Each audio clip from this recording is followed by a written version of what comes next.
Fala galera, tudo bem? Sejam bem-vindos de novo, né? Bom saber que você está estudando, se empenhando para obter sucesso nessa prova agora da SEDUC, tá bom? Olha só, eu sou o professor Rafael Pinho, como você já deve saber, e eu estou agora aqui para te dar algumas dicas, te levantar alguns pontos interessantes aí dentro da Lei 5810, o teu RJU do Estado do Pará, tá bom? Então bora começar, como diz o caboclo, do começo, né? Veja bem, o que você tem que entender antes de mais nada? Que vai existir uma diferença entre a figura do servidor efetivo e do servidor estável. Rafael, quem é o efetivo? O efetivo é o que fez a prova de concurso público, foi aprovado e foi classificado.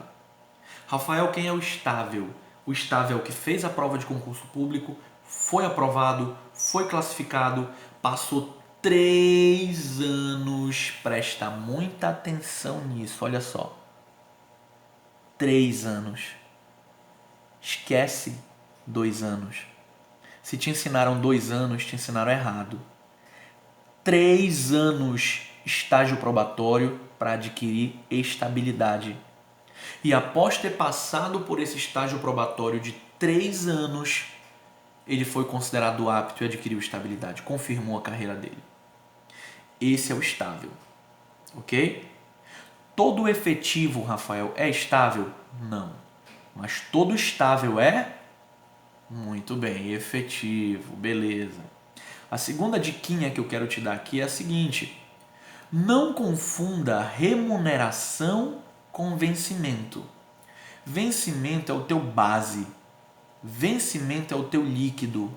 É aquele que foi legalmente instituído.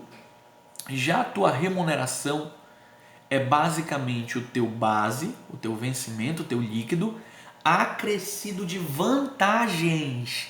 E quando eu falo de vantagens, eu estou falando aqui de gratificações, salário família, adicional, ajuda de custo, indenizações e tudo mais que outras leis específicas, tal qual o teu PCCR, vier agregar.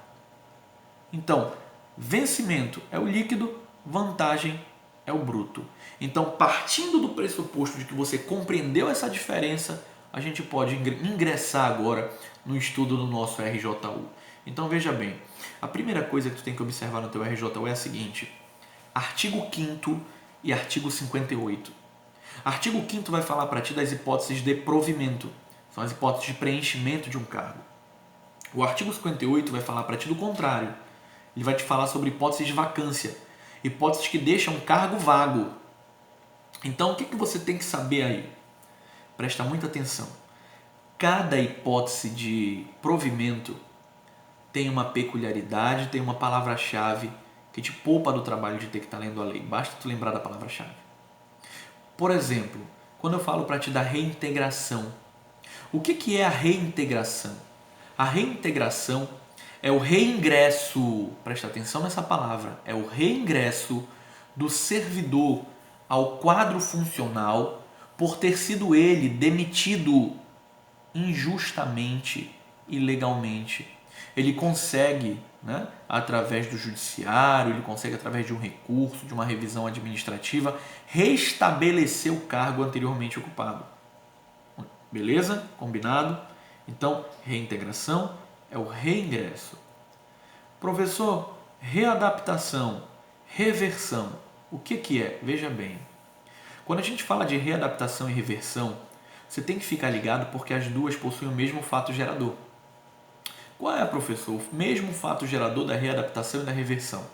O servidor tendo sofrido uma limitação física ou intelectual ou psicológica. Veja bem, essa limitação sofrida pelo servidor, ela pode ser uma limitação, pessoal, parcial, né? Ou seja, ainda dá para ele continuar trabalhando, ou uma limitação permanente. Se for uma limitação permanente, não tem outra coisa a fazer senão aposentar esse cara. E aí ele aposentado pode, sei lá, de repente fazer um tratamento, de repente ir passear e recuperar aquela condição psicológica dele adequada de antes, né? E aí é interessante que você saiba que ele pode acionar o Estado e pedir que ele seja revertido.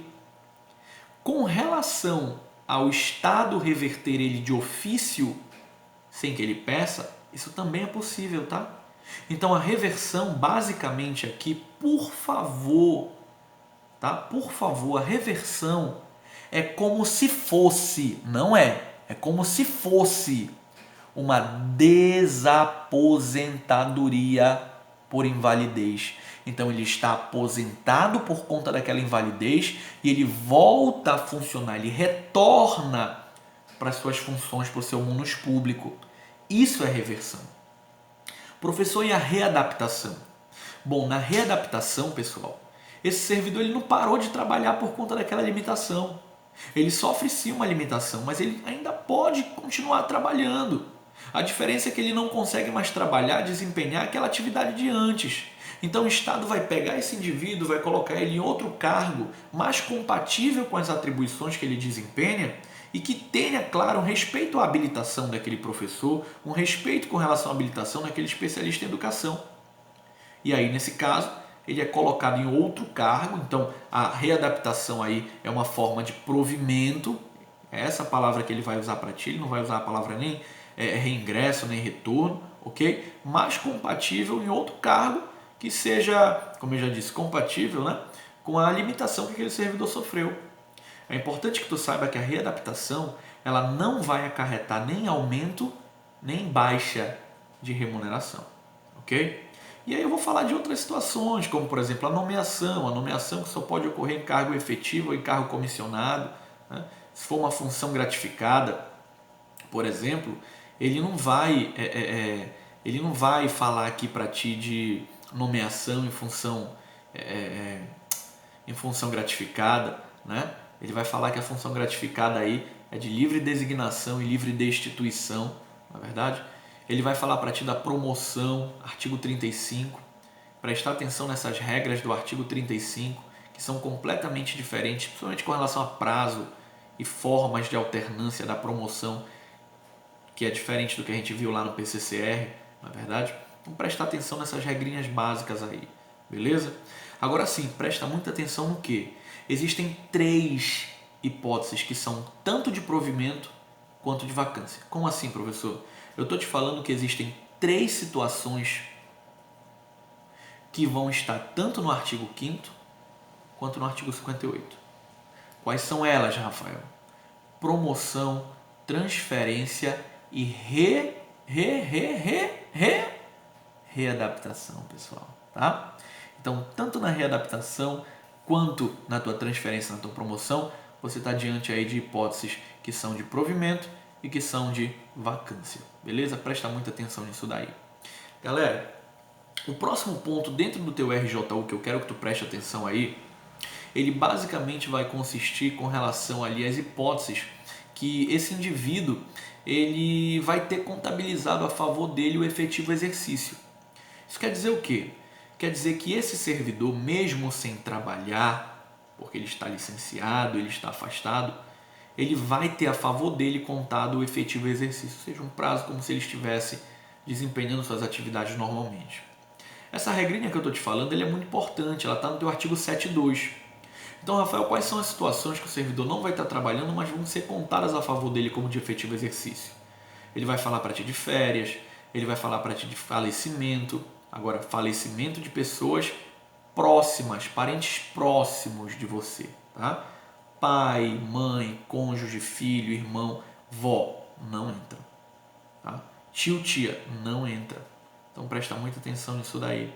Ele vai falar de casamento, vai falar de licença-prêmio, desempenho de mandato eletivo. Ele vai falar de uma série de situações.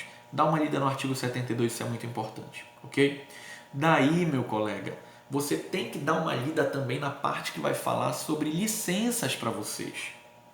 Presta atenção que é muito fácil você acertar uma questão de licença se você fizer 3 perguntinhas para poder identificar a licença. Primeira perguntinha básica aí.